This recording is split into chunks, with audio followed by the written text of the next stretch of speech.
지금부터는 다스에서 이 120억 원 비자금을 만들 당시에 격리팀장으로 근무했던 최동영 씨의 이야기를 직접 들어보겠습니다. 최 씨는 당시 비자금 조성 과정과 이후의 수습 등 전반을 누구보다도 정확하게 알 수 있는 위치에 있었습니다. 지난달에 저희 뉴스룸에서 이분의 첫 실명 인터뷰를 보도해서 파장이 일기도 했었죠. 연결하겠습니다. 최동영 씨 나와 계시죠? 인터뷰에 응해 주셔서 우선 감사하다는 말씀을 드리고 먼저 다스에 근무했던 기간이 정확히 언제부터 언제까지였습니까?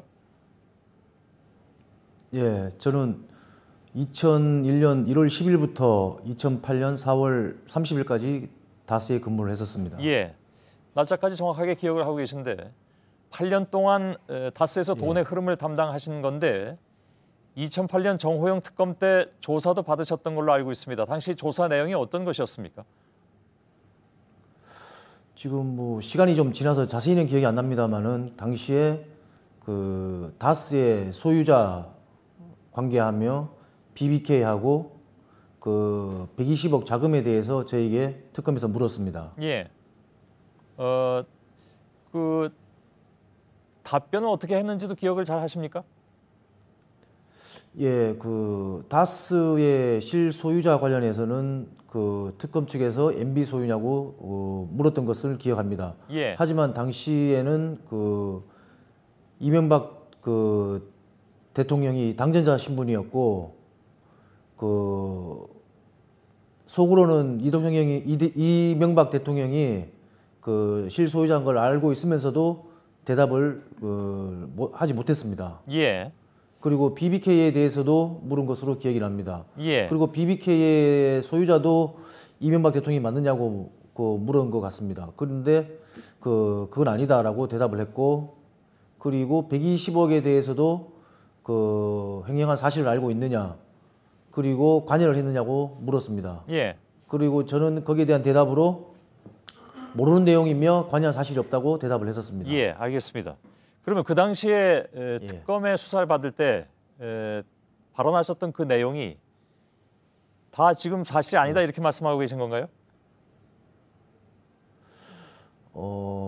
지금 말씀드린 대로 그 다스 실소유자는 이명박 대통령이라고 생각을 하며 120억 횡령에 대해서도 지금 그 당시에 밝혀진 그 격리 여직원의 그 단독 그 횡령으로는 보지 않고 있습니다. 예, 알겠습니다. 그러면 지금 그 최 선생님께서 말씀하신 그런 내용은 사실은 어떤 근거가 있어야 또 통할 수가 있는 건데 그 당시 특검에서 말씀하신 것과 지금 달리 말씀하시는 근거가 있을까요?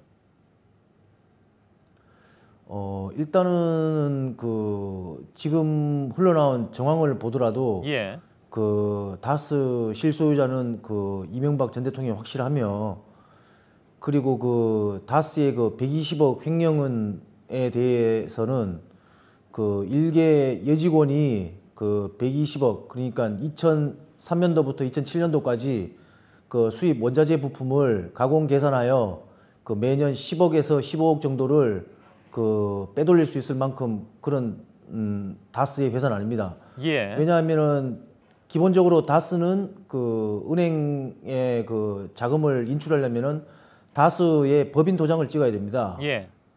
근데 다스의 법인 도장은 그 당시 김성우 사장만이 가지고 있었습니다. 근데 그 매번 그 인출될 때마다 그 자금에 대한 그 인출 내역을 보고를 해가지고 그 인출을 하는데 그거를 김성우 사장이 몰랐다는 것은 그 말이 되지 않습니다. 알겠습니다. 게다가 그 여직원 혼자 했다는 것은 절대 있을 수 없는 일입니다. 그 당시에 수사를 지휘했던 정호영 특검이 얼마 전에 그 얘기를 했습니다. 그러니까 거의 뭐 10년 만에 입장을 밝힌 건데 다스 경영진이 개입된 비자금이 아니다. 직원 개인의 어떤 횡령이다 이렇게 얘기를 했습니다. 이건 지금 방금 말씀하신 그러니까 그 당시 막내 직원 A 씨라고 하겠습니다. A 씨는 정확하게 그럼 어떤 직무를 담당을 했습니까? 이 지금 최 선생님 말씀대로라면 혼자서 이걸 했을 리가 없다고 말씀하셨는데. 그 당시 이제 저도 이제 2001년도 1월달에 입사를 했는데 그 제가 들어가기 전부터 그 A 씨는 그 격리팀에서 출납을 담당했었습니다. 그 출납 직원치고 좀 똘똘하고 얘가 빠릇빠릇해가지고 그 일을 좀 잘하는 편이었습니다. 그렇다 하더라도 120억 원을 혼자서 횡령했다라는 것은 그 많은 돈을 혼자서 다뤘다는 것은 상식적으로 이해가 가지 않는다. 말이 안 되는 구조다. 이런 말씀을 조금 아까 하셨고요. 이 A 씨는 아직도 그렇습니다. 다스에 근무를 하고 있는 것으로 알고 있습니다. 그러니까 그 취재 결과 이건 뭐 확인된 건데 어떤 징계라든가 법적 처벌은 받지 않았습니다. 이거 역시 이해할 수 없다 이런 말씀이시겠죠? 아, 예, 그렇습니다. 왜냐하면은 그 당시 특검에서 주장하는 대로 그 A 씨의 개인적인 횡령이었다 하더라도 예. 그거는 특검에서 어떤 사법적인 절차를 진행을 시켜야 되는 게 옳은 절차였다고 생각하며 예. 하물며 그렇게 하지 않았으면서도 지금 다시 다스에서 정상적으로 근무하고 있다는 것은 뭔가 그 출납 직원이 다른 것을 알고 있기 때문에 예. 보호하는 차원에서 그러지 않나 그렇게 생각하고 있습니다. 예. 근데 지금 최 선생님 말씀을 쭉 종합해 보면 최 선생님께서는 당시에 예. 매우 핵심적인 라인에서 그러면 비껴나 있었다는 얘기입니까? 그러니까 비자금 관리라든가 조성이라든가 하는 것에서 지금 최 선생님은 전혀 관여가 안 돼 있는 것으로 말씀하시는데 그리고 그 정황이라는 것인가 하는 것에 대해서도 정황상 틀림없다 이런 정도의 말씀만 하고 계시기 때문에 햅신 정부에서는 배제가 되셨습니까?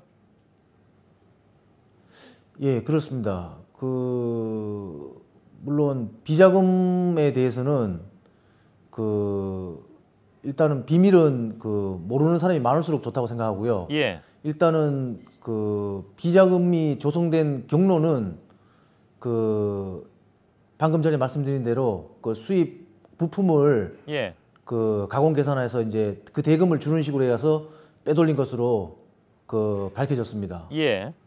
알겠습니다. 그러니까 그 당시에 그 예. 말씀하세요.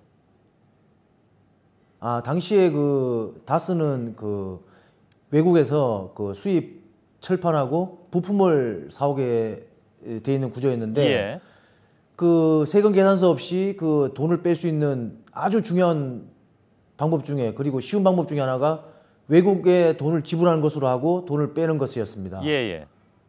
그 방법을 이용해서 지금 그 80억이 지금 그 횡령으로 드러난 걸로 같습니다. 예, 알겠습니다.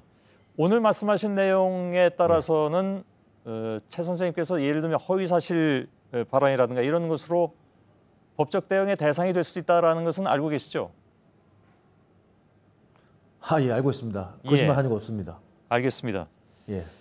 저희가 2부에서는 또 다른 분을 지금 인터뷰하게 돼 있는데 그분은 다른 방향에서 또 말씀하실 텐데 물론 최 선생님과 반대 방향이 아니라 같은 방향의 다른 얘기가 지금 나오고 있는 것으로 알고 있습니다. 그 내용은 이따가 인터뷰를 통해서 알아보도록 하겠습니다. 최동영 씨 고맙습니다. 예.